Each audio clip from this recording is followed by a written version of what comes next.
السلام علیکم و رحمت الله و برکاته. دوستان و برادران عزیز، پدر و مادران گرامی، حالا ما برنامه خود را آغاز میکنیم. برنامه 60 دقیقه که مربوط است به کانال یوتیوبی پیمان ملی تاجیکستان و من هستم سلیم سلطانزاده. در این برنامه مجریگی را به عهده گرفتم. امیدوارم که همگی خوب و سلامت هستید و در این ماه شریف رمضان در خاندان شما همیشه فیض باشد، برکه باشد و خداوند طاعت عبادت‌های هر یکی ما و شما را قبول کرده باشد. از فرصت استفاده برده از نام خودم و تیمی کاری همین کانال پیمان لایف همه شما را با فرارسی ماه شریف مبارک میگویم. دوستان عزیز، چون میدونید هر هفته روز شنبه ما 1 ساعت با شما همصحبت میشویم، در مهمانی شما هستیم و امروز موضوعی که ما انتخاب کردیم و میخواهیم بالای آن صحبت کنیم این هم باشد جایگاه دین در سیاست امام علی رحمان است. و همین ما شما حالا معلوم است که در همین چند روز قبل رئیس جمهوری تاجیکستان امام علی رحمان با فعالان و خادمان دین واخوری داشت که این همچنین یک عنعنه هر سال ماه رمضان قریب به وقوع میپیوندد و در این واخوری بعضی حرفای گفته میشد که مربوط است به همین دین و عموما جایگاه دین در حیات مردم و عموما در سیاست امام علی رحمان. از این لحاظ حالا ما مهمان ما در این برنامه برادر عزیز ما اسلام جان سیدف هستند.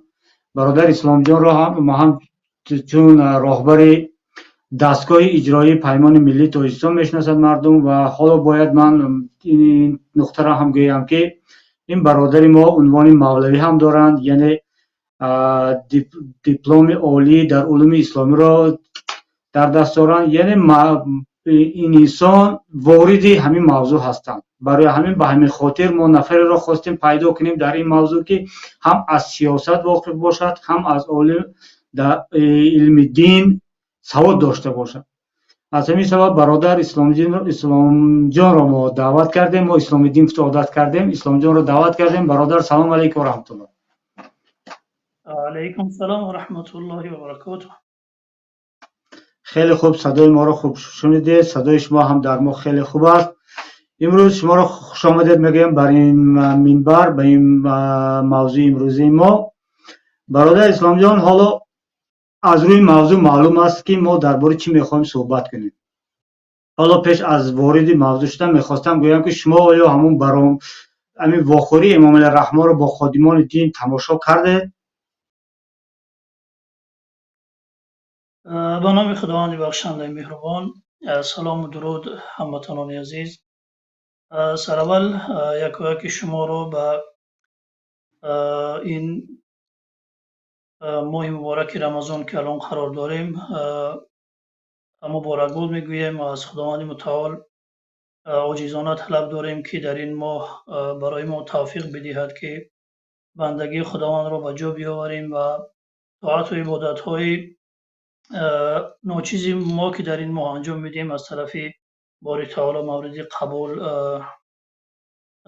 قرار بگیرد. با تشکر از شما برادر سلیم جان به خاطر این برنامه خوبتون. بله، من راستی خیلی با دقت این صحبت هایی که این واخوری که رئیس جمهور با روحانیون داشتن، با خادمان دین داشتن تماشا کردم. یک بار نه بلکه دو بار تماشا کردم و خیلی چیزهای گفتنی در اینجا هست، هم در رابطه با خود صحبت‌های رحمانوف و هم در رابطه با اون مردمی که در اون تالار نشستند و هم در رابطه با مردم که در این سخنرانی بیشتر مخاطب امام علی رحمان مردم عادی و عوام بودن، یعنی مردم عوام بودن بیشتر مخاطب صحبت امام علی رحمان. چون وقتی که من صحبت رو با دقت گوش کردم در اینجا به این خلاصه رسیدم که مخاطب رحمان رو بیشتر مردم عادی هستند و شهروندان اذیتکشده جمهوری هستند.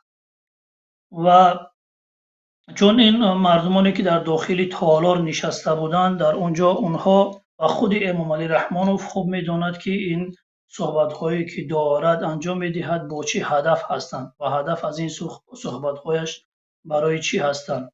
و اکثر مردمانی که در اون تالار نشسته هستند، مثلا در سطح بالای وزیرها و کارمندان مقامات، اونها هم خوب میدانند که هدف از این سخنرانی رحمانوف چی هست و با چه هدف این سخنرانی با این شکل آماده کرده شده است. اینها خوب میدانند و این مخاطب اساسی در صحبت امام علی رحمانوف مردم عادی بودند. و با نظر داشت اون چی که امام علی رحمان در این صحبت داشتن که بیشتر مسائل که به مسائل دینی داخل کردن، چون برای چی من میگم که مخاطب اساسی اینها مردم عوام بودن، چون اون نفرانی که در این تالار نشستن اگر خادمان دین رو در نظر بگیریم، من با اطمینان گفتم میتونم که یک امام خطیب عادی در یک مساجد 5 وقته حتی این مسائل دینی که امام علی رحمان در اینجا مطرح کردن میتواند مطرح کند، از این مسائل آگاهی دارد و شاید بهتر از امام علی رحمان اینا رو مطرح کند. اما چگونه که ما میدانیم امام خطیبان اجازت ندارند که حتی همین صحبت هایی که امام علی رحمان در اینجا کرد در مساجد برای مردم ارائه کنند و باید همه چیز از زبان امام علی رحمان صدا بدهد و امام علی رحمان یگانه نفری باشد که این مسائل رو برای مردم مطرح کند. از این لحاظ من میگویم که این صحبت ها همه برای مردم عادی بود و یک پروپاگاندا از جانب خود امام علی رحمان بود، چون امام علی رحمان در طول این 30 ساله که در حکومت هست به خوبی پسیکولوژی این مردم رو آموخته است، یعنی روانی این مردم رو آموخته است و در حالتهای سخت، در حالتهایی که مشکلی بیشتر می شود برای شهروندان، میدوند که با مردم چگونه صحبت کند و این صحبت به قول یک جنگ روانی با مردم خودی کشور بود. همان گونه که شادروان مومن قناعت گفته بود که این جنگی که امام علی رحمان شروع کرده بود، اگر خطا نکنم با همین شکل با همین مضمون باشد، اگر این جنگی که شروع شده بود حالا هم دوام دارد و من گفتم میتوانم که این یک نوع جنگ با مردم خودی کشور بود، چون طبیعتا حاکمان با دو شکل حکومت میکنند. یکی اینکه مردم آنها رو انتخاب میکند و آنها یک مدت در خدمت مردم هستند و اون مسئولیتی که مردم به دوش آنها میگذارند آنها اون مسئولیت رو انجام میدن و در اون مدتی که انتخاب شدن بعد اون خب دیگر منصب رو میگذارند به نفر دیگر. این نمود حاکمان و این نمود رهبرها همیشه در تلاش اون هستند که خدمت برای مردم انجام بدهند و اون در اون مدتی که هستند میتوانند یک خدمت شایانه برای مردم انجام بدهند و دیگر خود را خدمتگار مردم میدانند و بودن خود را در سر حکومت و دیگر این مربوط به مردم میدانند. گروه دیگر از حاکمان آنهایی هستند که از جانب مردم انتخاب نمیشوند و بلکه آنها خود به هر شکل نباشد حاکمیت را غصب میکنند و در مقابل مردم قرار میگیرند. حالا ما ببینیم حکومت رحمانوف از کدام قبیل حکومت هاست. ببینیم در مدت 30 سال هست که حکومت در قبضه خود داشته است و در مقابل مردم خودش را قرار داده است و انتخاب کرده مردم نیست. و پس وظیفه این نمود حاکم ها این است که همیشه با هر شکل مردم را فریب بدهند، برای مردم دروغ بگویند و به هر شکل مردم را خب در همیشه در جنگ با مردم هستند و با هر راه و وسیله تلاش کنند که مردم را فریب بدهند و برای مردم هر چی میتوانند دروغ بیشتر بگویند و با این شکل حکومت خود را خوب دوام بدهند. این یکی از وسیله های دوام دادن حکومت اونها است و در نتیجه پی هم تبلیغات بردن، پروپاگاندا بردن، مردم هم با این قناعت میکنند و قسمت دیگرش هم که با ضرب زور و خوب سرکوب مردم.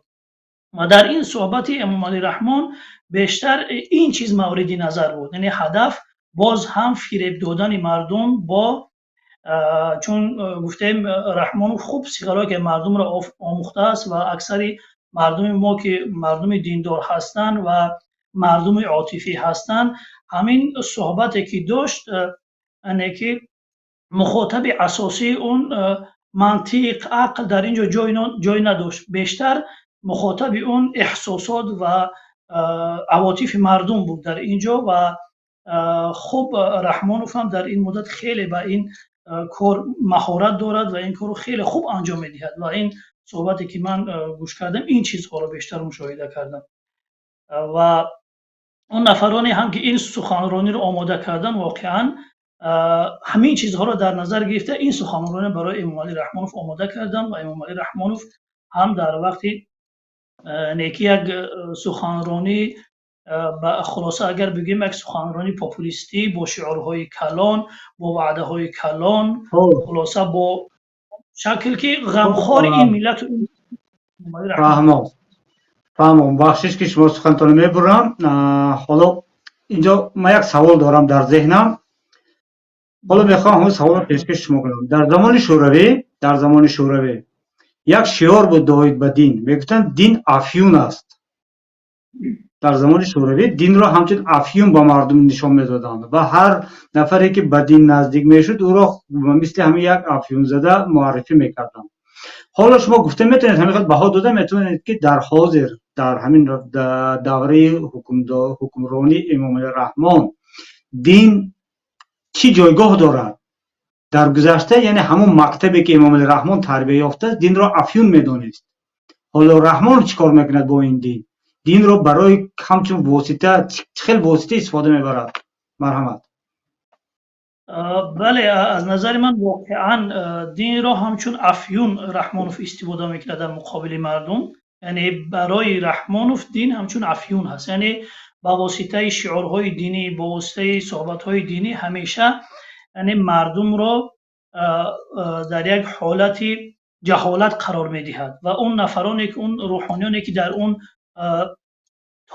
تالار هم نشستن اونها هم این مناسبت رحمانوف را با دین تأیید میکنند. یعنی از این نگاه واقعا دین قرار میگیرد افیون برای مردم میشود، یعنی که افیون برای مردم میشود که دیگر مردم را از هر نمود، هر نوع مخالفت و هر نوع گفتن سخن حق و هر نوع طلب آزادی کردن مردم رو باز می‌دارد. از این نگاه واقعا خوب رحمانوف درک کرده است و با این شکل دین رو استفاده میکند، یعنی که همیشه با واسطه شعارهای دینی، با واسطه خب سخنهای از دین مردم رو شما میکند، مردم رو به شکل قناعت اونها رو میبره پایون، امید اونها رو میبره پایون، طرزی که اونها دیگر حقی ندارن که از آزادی خود، از خب حقوق خود در مقابل این حکومت دعوا کنند و طلب کنند و اون خادمان دین که به قول در اونجا نشستن با هر شکل این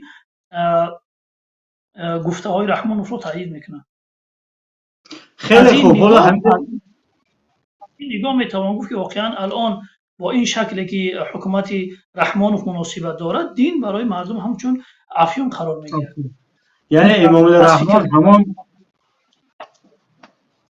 علی رحمان همون مکتبی که گذشته بود، یعنی مکتب بولشویکی که یا که همون کمونیستی که میگفتن دین افیون است، یعنی همون را به یک مدرن، یک مفهوم زمانوی تبدیل داده است و دین را واقعا برای مردم همچون یک افیون تبدیل داده. حالا اینا ببینید برادر، حالا شما همینجا گفتید که خادمان دین که در همانجا هستند، در تالار هستند، این همه گفته های رحمان رو تایید میکنن.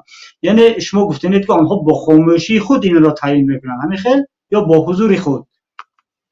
خب هم با حضور خود، هم با خاموشی خود، هم با اینکه چند نفر از آنها وظیفه‌دار میشوند که از پیش، من سخنرانی وقتی که نگاه میکردم از پیش وظیفه‌دار میشوند که در فلان مقطع‌هایی که رحمانوف در این مورد صحبت میکنه شما با هر شکل این صحبت‌های رحمانوف را تایید میکنید. یعنی این سه عامل دیده میشود، هم با خاموشی خود، هم با حضور خود در چنین مجالس و هم با تایید امام علی رحمانوف. این نمود دینداری رو یعنی این نمود معرفی دین رو برای مردم شما میکنن، تایید میکنن که واقعا این یک مصیبت است. خیلی خوب. از نقطه نظر شما همچون یک نفری که از علم دین خیلی معلومات دارید، چه که حالا در بالا برای تماشابینان گفتم داملا اسلامی دین همچون دیپلم عالی در علوم اسلامی دارم با عنوان مولوی. خود به شما همچون یک نفری آموزش دیده همچون یک نفری که معلومات دارید در گفته های رحمانوف چی ضدیت ها به اسلام با اصل اسلام پیدا کردید؟ آیا در گفته های او چیزی بود که واقعا در برای اسلام برای مردم فایده آور بود یا حالا حرفای هم میگفت که ضد و نقص بودن؟ شما که گفتید من دوبار تماشا کردم، البته در گفته های رحمان چیزی رو هم پیدا کردید.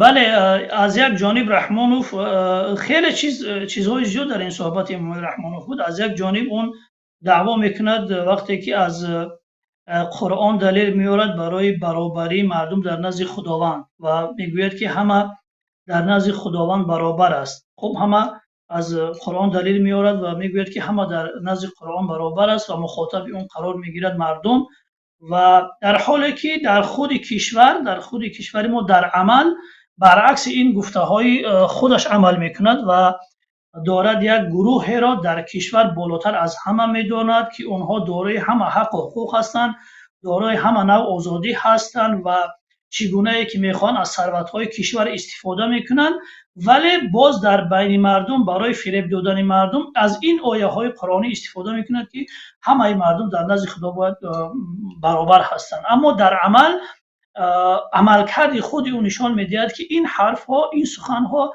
تنها برای فریب مردم هست و برای خود اون هیچ اهمیتی ندارد. این خیلی چیزهای زیاد در اینجا دیده میشود در صحبت امام علی رحمان. و از همه چیزی مهم این است که من قبلا هم گفتم، حتی یک امام خطیب عادی این همه صحبت هایی که امام علی رحمانوف انجام میدهد میتواند که انجام بدهد، ولی اجازت این حرفا را در بیرون ندارد و باید این حرفا را خودی تنها رحمانوف بگوید. و برای خوب فهمیدن شکلی این حکومتداری رحمانوف، نه حکومتداری امام علی رحمانوف، که حال حضور همین خود روحانیان و تعریف و توصیف روحانیان از امام علی رحمان در این سطح، واقعا مردم ما خیلی فریفته می شود. مردم ما را با این باور می رسند که واقعا همین حکومت امام علی رحمان از نگاه شرعی و از نگاه دینی هیچ مشکلی ندارد. یک حکومتی هست که می توان گفت که حکومتی در خدمت دین و مسلمان ها هست. و حالا که در خود قرآن اگر ما واقعا نگاه کنیم، این شکل حکومتداری که امروزه در کشور شکل گرفته است واقعا یک حکومت استبدادی، خودکامگی، دیکتاتوری با تمام معنا هست. ببینیم در اولین سوره های قرآن وقتی که ما وارد قرآن میشویم، بعد از شروع قرآن سوره فاتحه و شروع سوره بقره و بیان کردن اساس های دین، میآید قصه حضرت آدم بیان می شود. وظیفه های حضرت آدم در زمین چی وظیفه دارد و یکی از وظیفه های اساسیش آباد کردن این زمین هست. و بعد این قصه میآید مستقیم قصه حضرت موسی و برخورد او با فرعون و دیکتاتور. و در اینجا هست که ببینید در اینجا قرآن برای ما بیان میکند که بزرگترین خطر برای جامعه های بشری، برای بازداشتن پیشرفت جامعه های بشری این دیکتاتور هست، این خودکامگی است. و همین که قصه حضرت موسی و فرعون در قرآن بارها ذکر می شود، با تکرار ذکر می شود، بیانگر همین چیز هست که بزرگترین خطر برای جامعه های بشری همین وجود خود دیکتاتورها هستند که در طول تاریخ تلاش کردند که مردمان را، بندگان خدا را همیشه غلام و برده خود قرار بدهند. و اون شکلی که قرآن بیان نموده است این نمود حکومت ها را عیناً در حکومت های دیکتاتوری امروزه مشاهده می شود.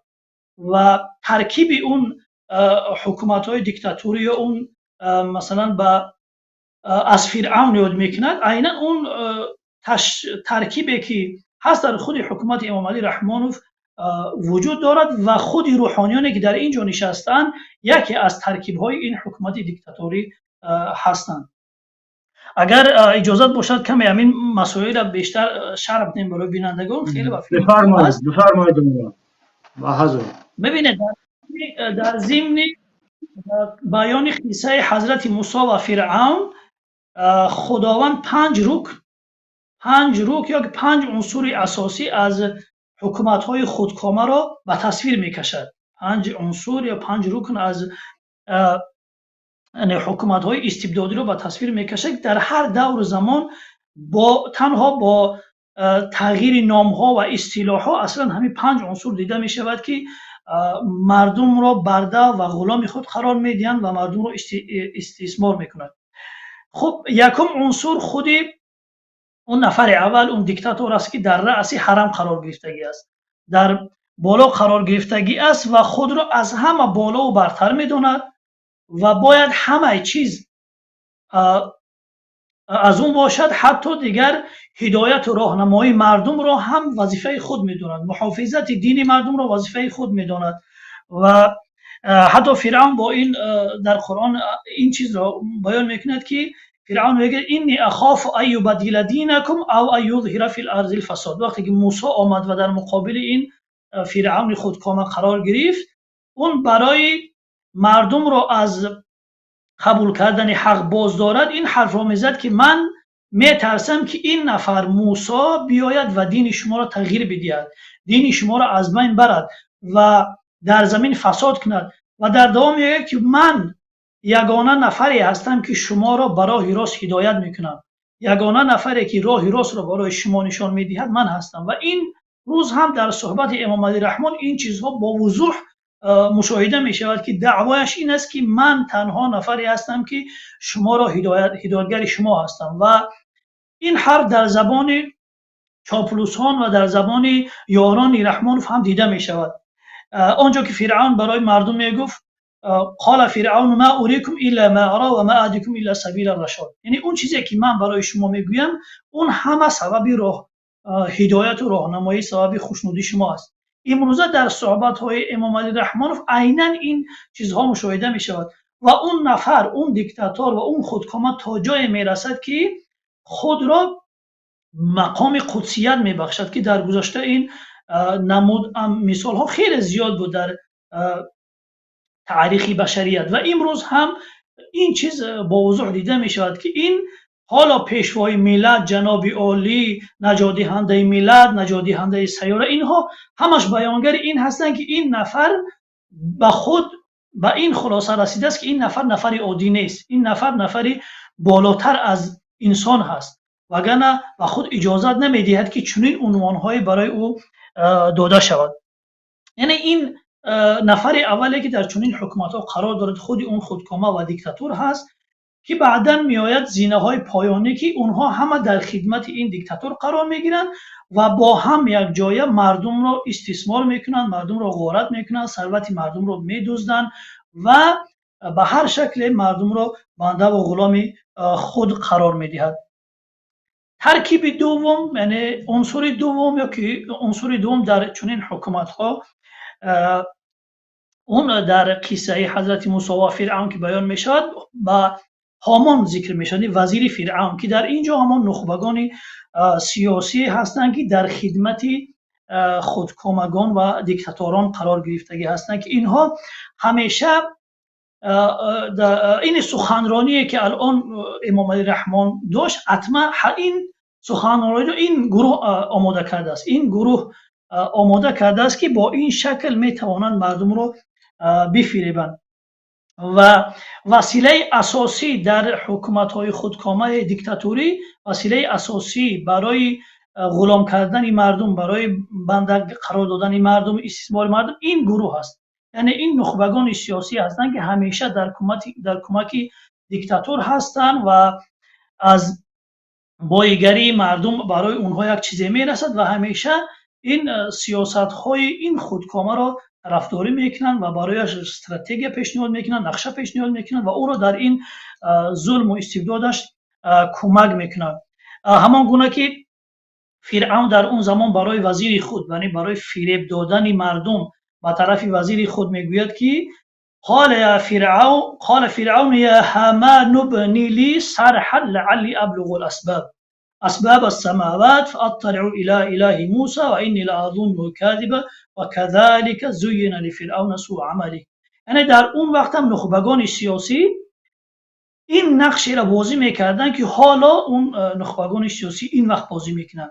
وقتی که حضرت موسی آمد و خدای یگانه را برای مردم مصر معرفی کرد و به سوی این دعوت کرد و فرعون را همچون خودکامه و یک ظالم معرفی کرد، فرعون برای فریب دادن مردم به این وزیرش دستور میدهد که برای من یک بنای خیلی بلند میساز تا اینکه من با واسطه این بالا شوم و به دروازه های آسمان برسم و از خدایی که موسی میگوید آگاهی پیدا کنم، چون که من گمان میکنم که این دروغگوی است. و این حرف را در بین مردم تبلیغ میکردند، چگونه که امروز سخنرانی های رحمانوف تبلیغ میشود و ساعتها روزها برای مردم تبلیغ میشود، در اون زمان هم به همین شکل تبلیغ میشد، گویا اینکه فرعون دارد مثلا به نزد خدای موسی میرود و دروغ حضرت موسی را چون میکنه ثابت میکنه. یعنی این شکل مردم را میفریبیدن، فریب میدادن و امروز هم خودکامگان امروز هم این کارا دارن انجام میدن. و این صحبت امام علی رحمان واقعا یکی از نمودهای این فریبکاری برای مردم بود، چون که اکثر نفرانی که در اونجا نشسته بودن در اون تالار، اونها خودشان میدونن که این صحبت های رحمانوف تنها برای فریب کردن مردم هستند، نه برای غمخواری مردم.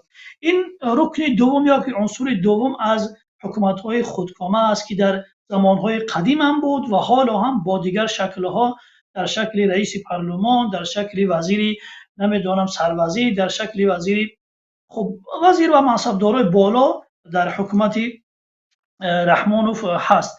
و عنصر دیگر این نخبگان مالی هستند، ثروتمندانی هستند که در خدمت خودکامگان قرار میگیرند، که در زمان خود فرعون هم چنین چیزهای وجود داشت و اونها همیشه از وجود دیکتاتوران و خودکامگان مال زیاد به دست میارند، با واسطه فساد، با واسطه رشوه که در این حکومت ها هست مال زیاد به دست میارند و قسم از آن را برای خود جمع میکنند و قسم دیگر را برای تقویت این نوع حکومت های ظالم صرف میکنند که امروزه در حکومت رحمان ما این چیز را با واضح میبینیم که چگونه این همه ثروت ملت را در قبضه یک گروه قرار داده است و اون همه ثروت خرج میشود برای سرکوب ملت، برای بدبختی ملت و مردم و این برای خوشنودی مردم صرف نمیشود. این قسمت سوم هستند از ثروتمندان و نخبگان مالی که اینها هم با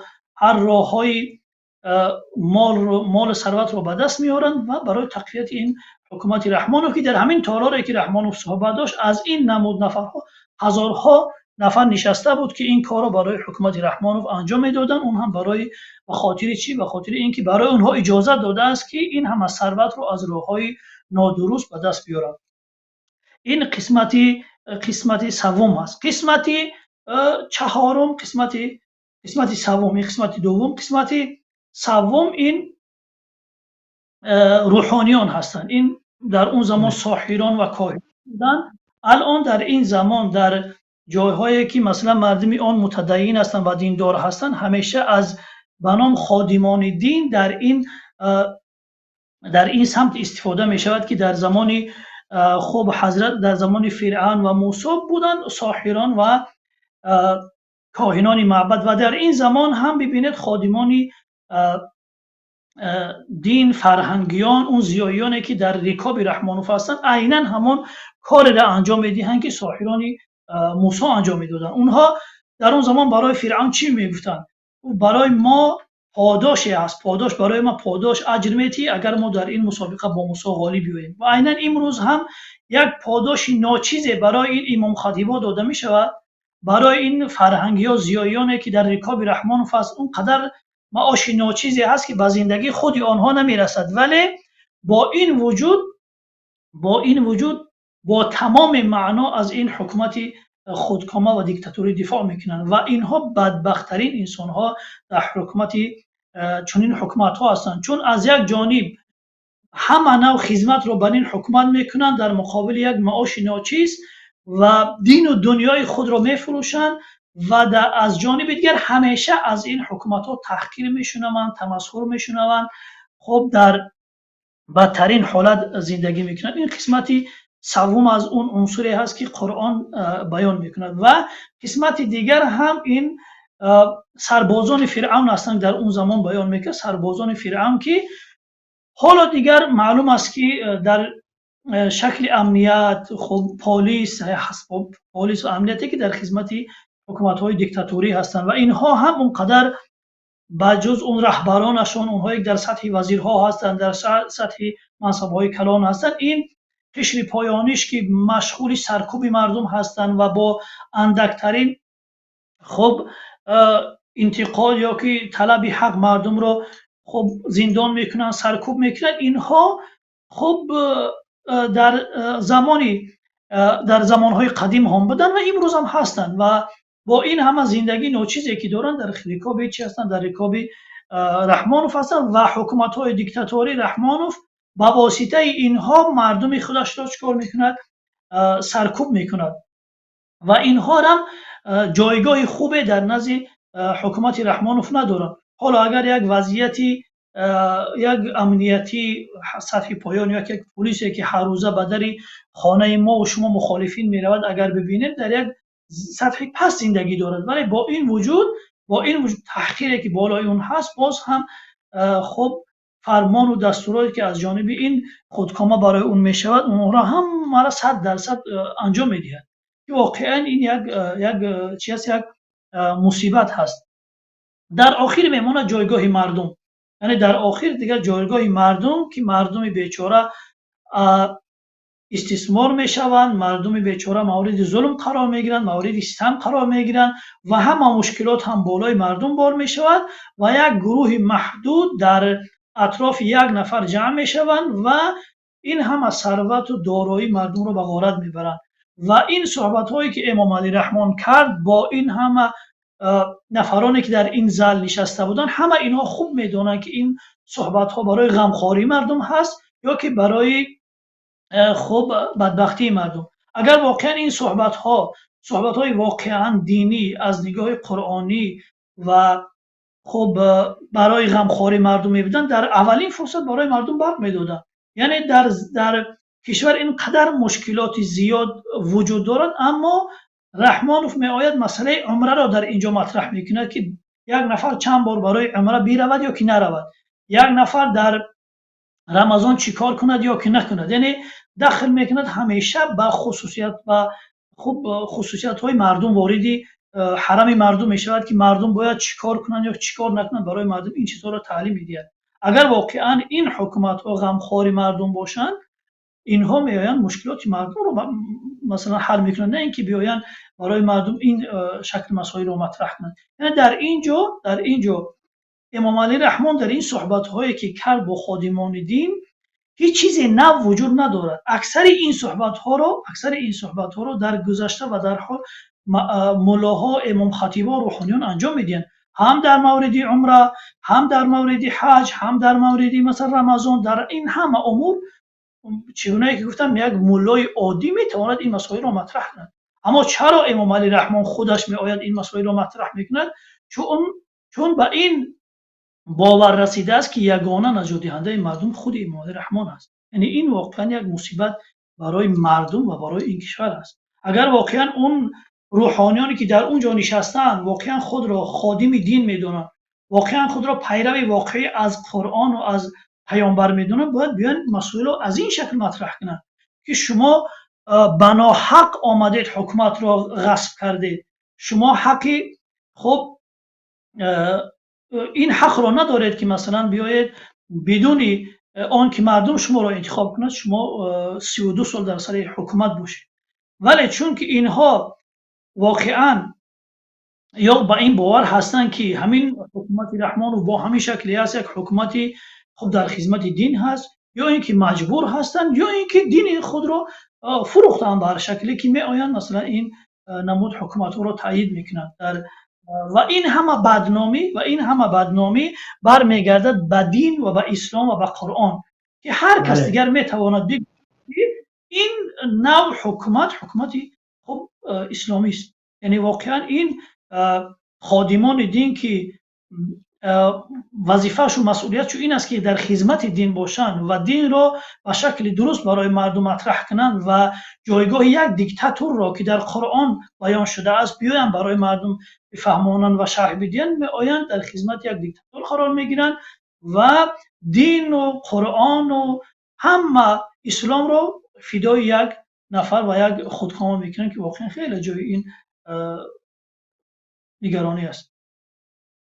خیلی خوب، خیلی تحلیل عالی. باور کنید با یک همین شما سخن گرفت با همین با دقت گوش کردم، واقعا نقطه به نقطه حرفی که شما گفتید جای دارد، درست است. حالا وقتی که شما صحبت میکردید علاوه درباره خادمان دین و حکومت که مردم رو فریب میدهد، تقدیر پیشوای معظم پیشوای مذهب امام اعظم پیش نظرم آمد. یعنی آن بزرگوارم در آخری عمرش وظیفه قاضی را قبول نکرد اگر خطا نکنم و رفت داخل زندان. یعنی راهبری مذهب راه را نشان داد که یعنی در با یک ظالم سرخم نمیکند و آن حکومت او را تایید نمیکند. به نظر من چنین است. دیگر اساس ندارد که او منصب قاضی را قبول نکرده باشد. با شما خوبتر میدارید. مرحمت.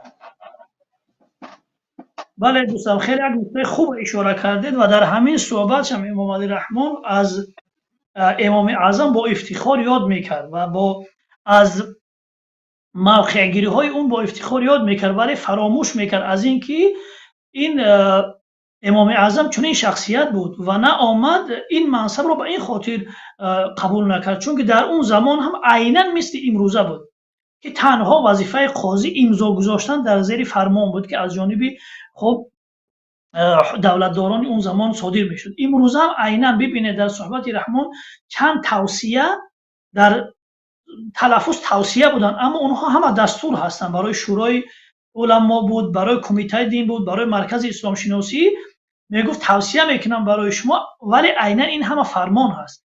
این همه فرمان ها از جانب امنیت هست، از جانب این رژیم صادر میشن. وظیفه شورای علما و خادمان دین تنها امضا کردن در زیر اون فرمان و اون حکم هست و عیناً همین چیز بود که امام اعظم در اون زمان ابو حنیفه این چیز را حتی زندان را با دوش گرفت، شهادت را با دوش گرفت، ولی این منصب را با دوش نگرفت چون در اینجا فروختن دین میشود در مقابل این منصب. ولی امروزه روحانیان ما متاسفانه آمدن و این عمل را انجام میدن و با این وجود خود را پیرو امام اعظم میدانند و با یک افتخار میگویند که ما پیروان امام ابو حنیفه هستیم که اینها واقعا فاصله ها دور هستند از اینکه پیرو امام اعظم باشند که در آمدن و عیناً اون کاری را انجام میدهند که خیلی باعث تأسف است.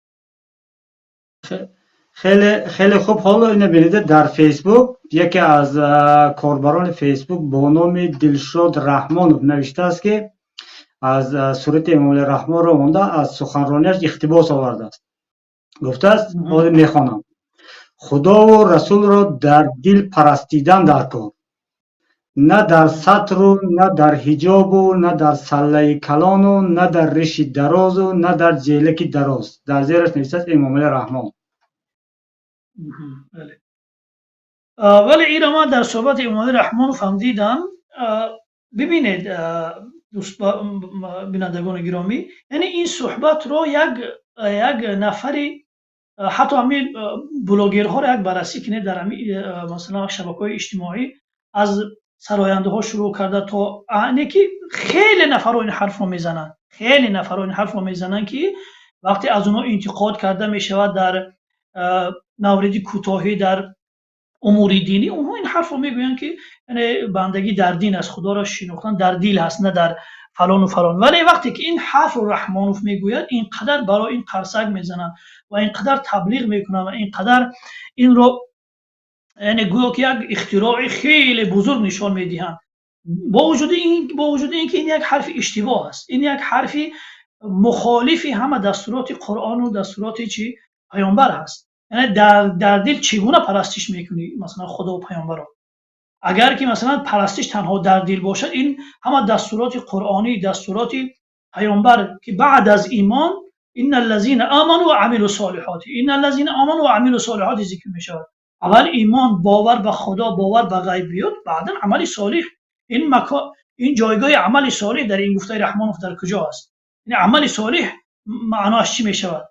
یعنی از یک جانب دعوت میکند به خیر و صدقه برای یتیمان چون که به فایده حکومتش است، عمره نکردن و اون پول رو خرج کردن برای نمیدونم رخسازی و فلان و فلان، و از جانب دیگر میگوید که بندگی خدا چی در قلب است. یعنی این تعارضی که در بین صحبت‌های خودی رحمانوف هست و اینکه مخالفت با همه فرموده‌های دین دارد، اون برای اندکترین نفری که از تعلیمات دین باخبر است معلوم است. یعنی این همه اعملوا یا که و عملوا صالحاتی که در قرآن است، اینها با چی معنا هستند؟ اینها برای چی در قرآن آمدن و پیامبر برای چی این همه عبادت میکرد، این همه نماز میخواند، این همه مثلا کارهای خیر میکرد؟ یعنی وظیفه یک مسلمان این است که این کارها رو انجام بدهد، نه اینکه مثلا بیاید تنها در دل شناختم خدا رو اما از عمل چیزی در اینجا نباشد. ولی وقتی که این حرف رو رحمانوف میگوید، دیگه مجبور هستن اون نفرانی که در خدمت این هستن و با تعبیر نمیدونم چاپلوس هستن، هر چیزی که هستن، باید بیاین و این رو به شکل برای مردم تبلیغ کنن و مردم رو در یک حالت جهالت قرار بدهند. یعنی ما یکی جهل داریم، یکی تجهیل داریم.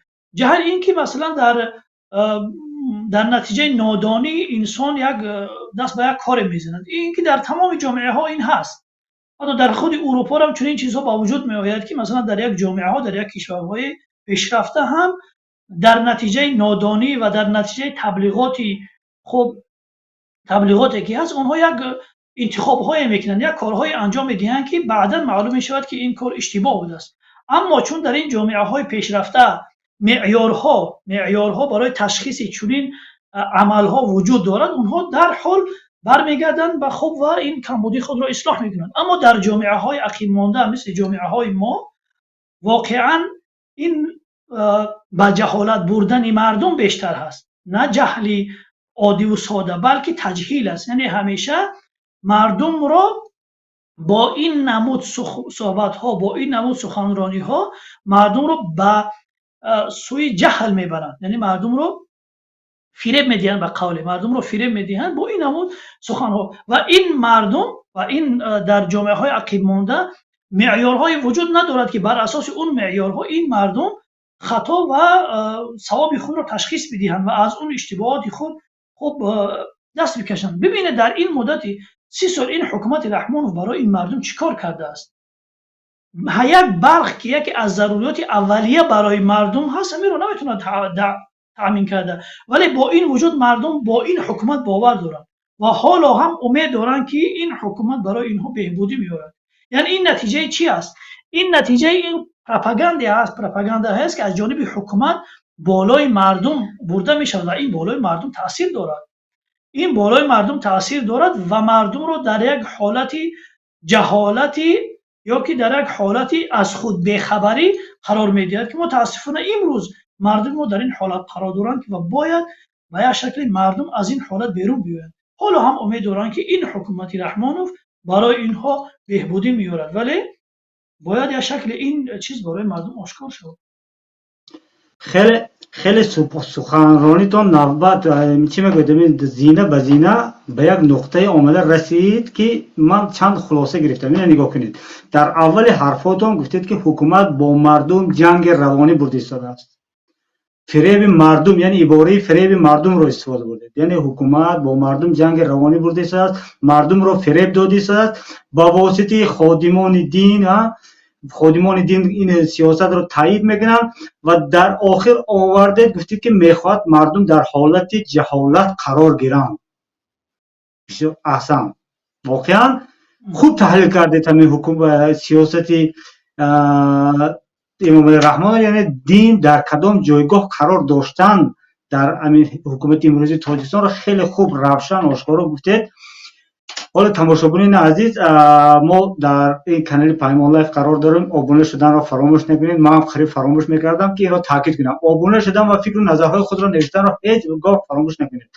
حالا اینجا اسلام جان برادر یک سوال دیگر دارم، اکنون گوش کنید.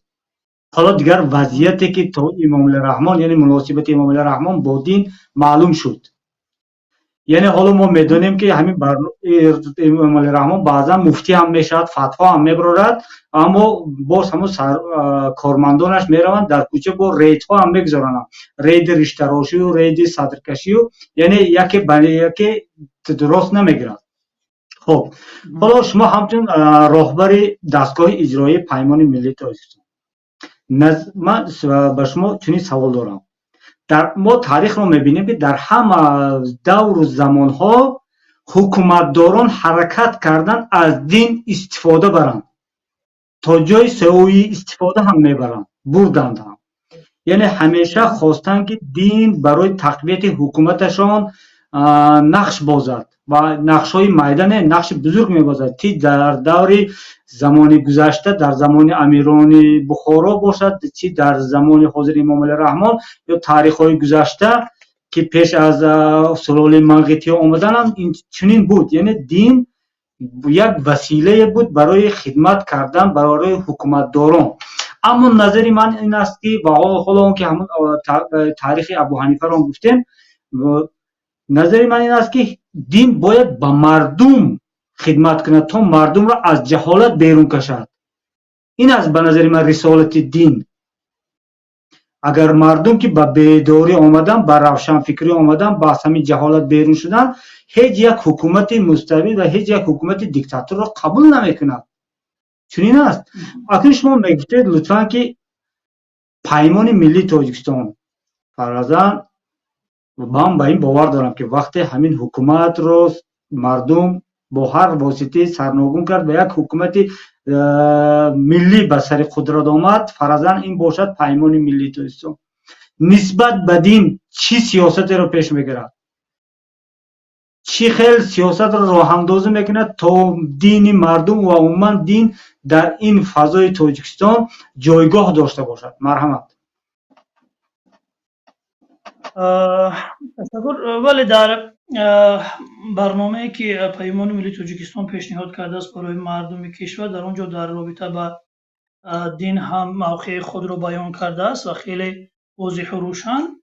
و مسئله این که شما بیان کرده که در دین وظیفه دین خدمت به مردم است، واقعا باید چنین باشد و از روز اول یکی از رسالت پیامبران هم این است که مردم را از بندگان، از بندگی غیر خدا، از غلامی غیر خدا بیرون بیارن و بندگی خدا را انجام بدهند. یعنی انسان در این دنیا آزاد باشد و مستقلانه تواند فکر کند و مستقلانه تواند اختیار کند، یعنی که چیزی میخواسته خود را اختیار کند. یکی از وظیفه اساسی پیامبران همین هست. و خب در طول تاریخ همیشه پیامبران با این مشکلی مواجه بودند. یعنی همیشه برای اینکه مردم را از غلامی یک خشت خودخواه بیرون بیارن، همیشه در طول تاریخ با این چیز مبارزه می بودند تا اینکه انسان ها بیاین مستقلانه خودشان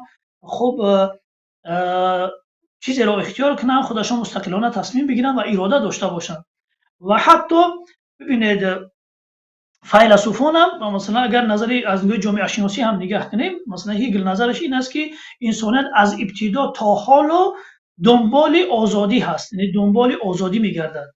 یعنی تا اینکه مثلا وقتی انسان را تعریف میکند، یک انسان میگوید و یک گروه دیگر انسان جماد میگوید، یعنی پردمت تعریف میکند و اونها مثل پردمت هستند، یعنی که اراده و اختیار از خود ندارند. امروزه ҳамеша диктаторон худкомагон дар ҳамин самт ҳаракат мекунанд ки инсонҳоро табдил бидиҳанд ба як ашё ба предмет табдил бидиҳанд ки ҳеҷ ирода ва ихтиёре надошта бошанд. имрӯза суҳбате ки Эмомалӣ Раҳмон кард воқеан дар нишастагони зал, вақте ки нигоҳ мекунем воқеан ино аз он инсоният, аз он инсоне ки инсон бошад берун шудагианд, табдил шудаанд ба як ашё, ба як предмет ва мардумро мехоҳанд чунин инсонҳо бошанд. аммо ӯ як инсони озода, як инсони ки инсонияти худро эҳтиром дорад ҳеҷ гоҳ намехоҳад ки масалан бардаи як нафар бошад, ғуломи як нафар бошад. ӯ дар ин самт ҳаракат мекунад, дар сатҳи камолот, ба сатҳи волои инсоният расидан ҳаракат мекунад. аммо он нафаре ки худашро ғулому бардаи як қишр қарор медиҳад, як нафар қарор медиҳад, он дигар аз доираи инсонӣ берун мешавад, табдил мешавад ба як ашё. ва дин ҳам вақте барои мардум хизмати дурусту холисона метавонад бикунад ки озод бошад, яъне ниҳодҳои динӣ мустақил бошанд. имрӯза дар кишвари мо ниҳодҳои динӣ мустақил нестанд. ниҳодҳои динӣ тобеи чи ҳастанд? Тобеи ҳукумат ҳастанд. онҳо ҳеҷ гоҳ наметавонанд холисона барои мардум хизмат кунанд ва ҳар ҷо ки хоҳ он муассисаи динӣ бошад, хоҳ муассисаи илмӣ бошад, хоҳ муассисаи фарҳангӣ бошад, вақте тобеи як низом ҳаст, тобеи як ҳукумат ҳаст, он наметавонад хизмати дурусте барои ҷомеа анҷом бидиҳад. як чиз ба ёдам омад, ман қариб 2 моҳ мешавад ки дар гурӯҳи масалан Академияи илмҳои Тоҷикистон дар Фейсбук обуна шудам ва дар муддати 2 моҳ бибинед ягон маводи илмӣ дар он ҷо ёфта намешавад. ҳар чӣ ки ҳаст нашр мешавад, ё як суҳбати Раҳмонов масалан шарҳ тавзеҳ дода шудааст, ё таъриф аз корномаҳои Раҳмонов. дар муддати 2 моҳ то ҳол ман бархӯрд накардам бо як маводи илмӣ таҳқиқотие ки аз ин як маркази илмие ки дар Тоҷикистон аст берун шуда бошад, вуҷуд надорад. ба монанди ҳамин ҳар муассисае ки тобеи як низом бошад, он хоста ё нохоста дар хизмати он низом қарор мегирад. фардо ҳам агар ҳукумат иваз шид ва мо ҳам биёем бо ин шакл муносибат кунем ва як намедонам шӯрои уламо ҳаст, кумитаи дин ҳаст, яъне муассисаҳо мустақил набошанд, бозам он ҳам меояд дар хизмати ин ҳукумати баъдӣ қарор мегирад ва ба ҳар шакле маҷбур ҳаст ки амалкардҳои ҳукумати баъдиро тавҷеҳ кунад. ӯ наметавонад вақте ки ҳукумати баъдиам омад, вақте хост ки ҳукумати худро давом бидиҳад ва биравад ба самти диктатурӣ, ӯ наметавонад бигӯяд барои мардум аз нигоҳи динӣ ки ҳукумат дар ислом бар асоси шуро ҳаст, бар асоси интихоби мардум ҳаст, ҳукуматро бояд мардум интихоб кунад. ин ҳарфро зада наметавонад, ҳамон гуна ки имрӯз дорад анҷом медиҳанд. имрӯз вазифаи ин муассисаҳои динӣ ин аст ки бояд барои мардум бигӯянд ки ин ҳукуматҳои ғосиб ҳастанд наздигаҳои шаръӣ ва ҳукумати шаръӣ ё ки он ҳукумате ки мавриди таъйиди дин ҳаст, ин аст ки бояд мардум онро интихоб кунанд як муддати муайян ва он корашро анҷом бидиҳад.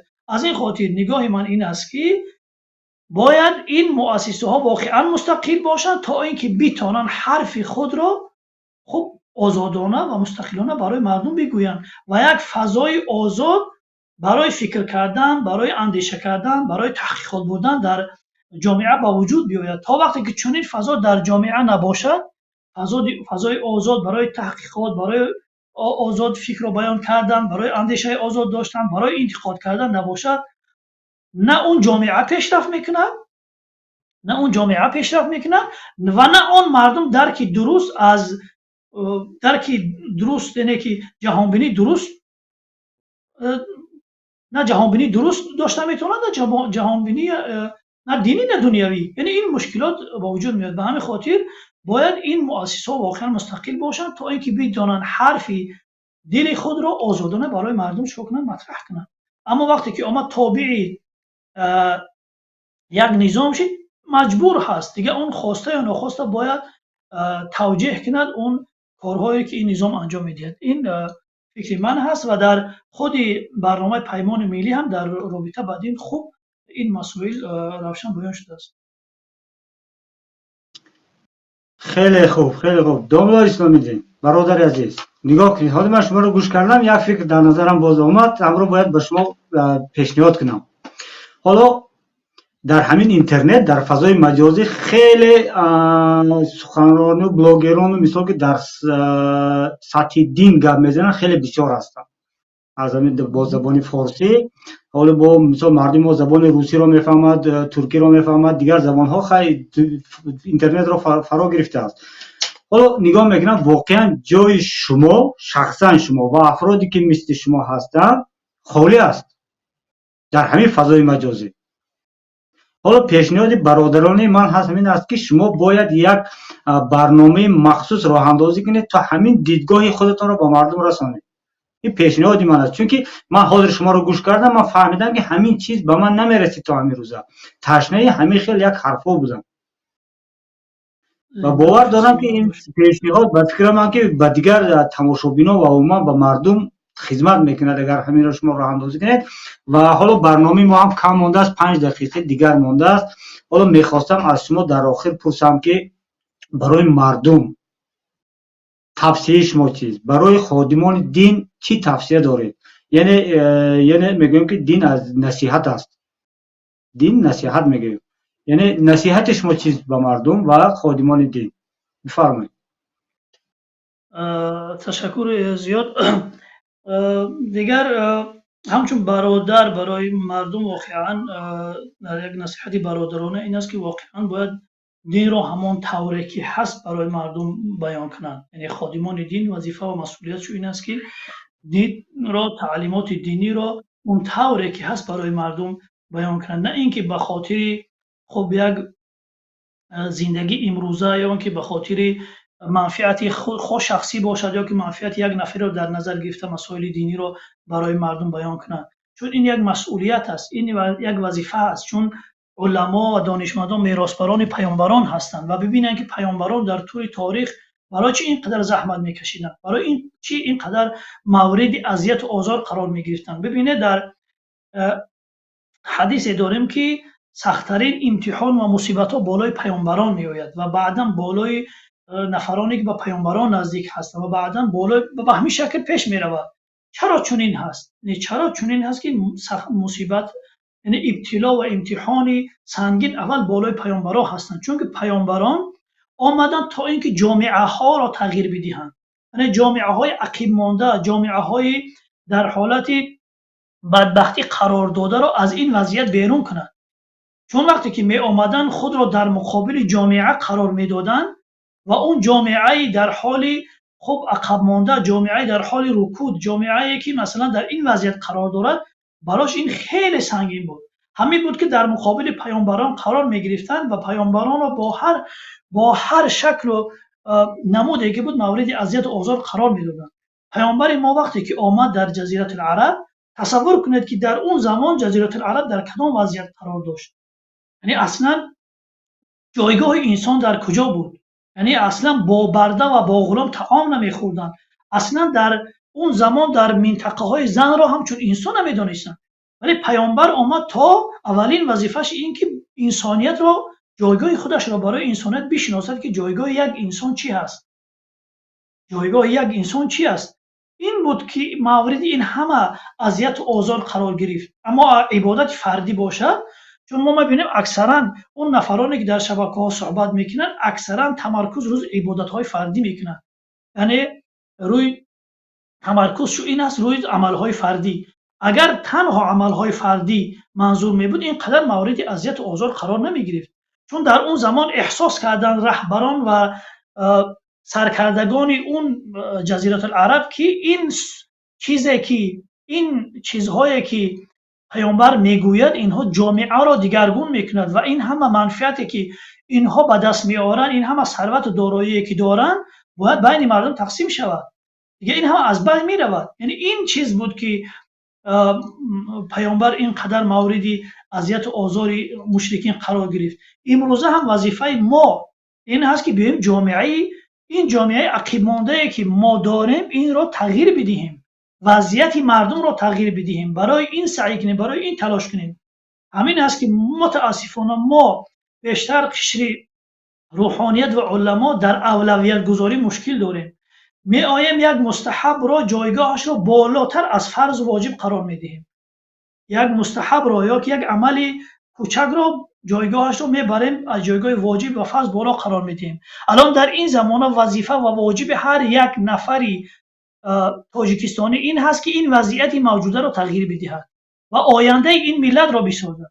Ва ягона монеъе ки пеши рӯи ин ҳама пешрафт, ин ҳама ояндаи мо қарор дорад, ин як ҳукумати диктаторӣ ҳаст ва ин як худкома аст, ки ҳама чизро дар ихтиёри худ гирифтааст ва монеи шукуфоии ин миллату ин мардум шудааст. Вазифаи ҳар фарди кишвар, хусусан он нафаре ки худро донишманд ва пайрави паёнбар мегиранд, худро рӯҳонӣ мегиранд, масъулият ва вазифаи онҳо ин ҳаст. так-таки мову шумо фардо дар назди Худованд муҳосаба мешавем. аз ман так-таки ману шумо пурсида мешавад. вақифуҳум иннаҳум масъулун. ҳар нафар дар онҷо дар ҷояш нишонда ва пурсида мешавад. ин аст ки хуб аст масъулияти худи моро ҳамчун донишманд, ҳамчун як фарди мусалмон анҷом бидиҳем ва дар пайи ин бошем, ки ин миллат озод шавад, ин миллат ба саодат бирасад, ин миллат аз ин бадбахтиҳо халос шавад. агар ҳоло ҳам ба умед бошем, ки ин ҳукумат барои мо анҷом медиҳад, ин дар хобамон шояд набинем. барои ҳамин вазифаи аввалиндараҷа уламо ва донишмандону зиёиён аст, ки дигар биёянд ин масъулияти ин вазифаи пуршарафе ки доранд ба дӯш бигиранд ва барои мардум фаҳмондадиҳӣ кунанд. вагарна ин мусибати мо солҳо шояд давом кунад. зинда бошед. бовар кунед бародар исломиддин, ман шуморо як инсони бо тамкин мешинохтам. вақте ки дар бораи масъулият гап задед, мисли чашма фаввора задед, ҳамун эҳсосоту ҳаяҷони шумо воқеан такондиҳанда буд. худованд аҷртон диҳад. хеле хуб. дӯстон ва бародарони азиз, имрӯз дар меҳмонии мо буд роҳбари дастгоҳи иҷроии паймони миллии тоҷикистон исломҷон сеидов. инчунин ин бародари мо бо унвони мавлавӣ доранд, яъне дар улуми исломӣ, яъне болотарин дипломро касб кардан. бародар исломҷон, шуморо хеле миннатдорам, ки имрӯз барномаи таклифи моро қабул карда ва барномаи мо ҳузур пайдо кардед ва аз он ҳарфое ки гуфта шунид, холисанило мегӯям, он ҳарфое ки гуфтед воқеан чизҳои нав, чизҳои бикр. як бародар гуфта буд, ки исломдин ҳарфҳои бикр дорад гуфта. ман ҳамон ҳарфҳои бикрро имрӯз шунидам. воқеан худованд аҷртон диҳад. хеле хурсанд шудем. дӯстони азиз, бародарони гиромӣ, моро ҳар ҳафта рӯзи шанбе дар ҳамин канал интизор бошед. умедворам, ки суҳбатҳои аз ин ҳам ҷолибтар дар пеш аст. хушомадед исломиддин. худо нигаҳбон, то зиндаву саломат бошед. ташаккур бародари гиромӣ, шумо воқеан заҳмат мекашед, чунин барномаро роҳандозӣ мекунед. воқеан ин ҳама ҷои ташаккуру қадрдонӣ аст. бори дигар ташаккур аз ҳама бинандагони азиз, ки то ин лаҳза бо мо буданд. то барномаҳои баъдӣ дар поноҳи худованди мутаол. ассалому алайкум ва раҳматуллоҳи ва баракатуҳ. ҳамин буд.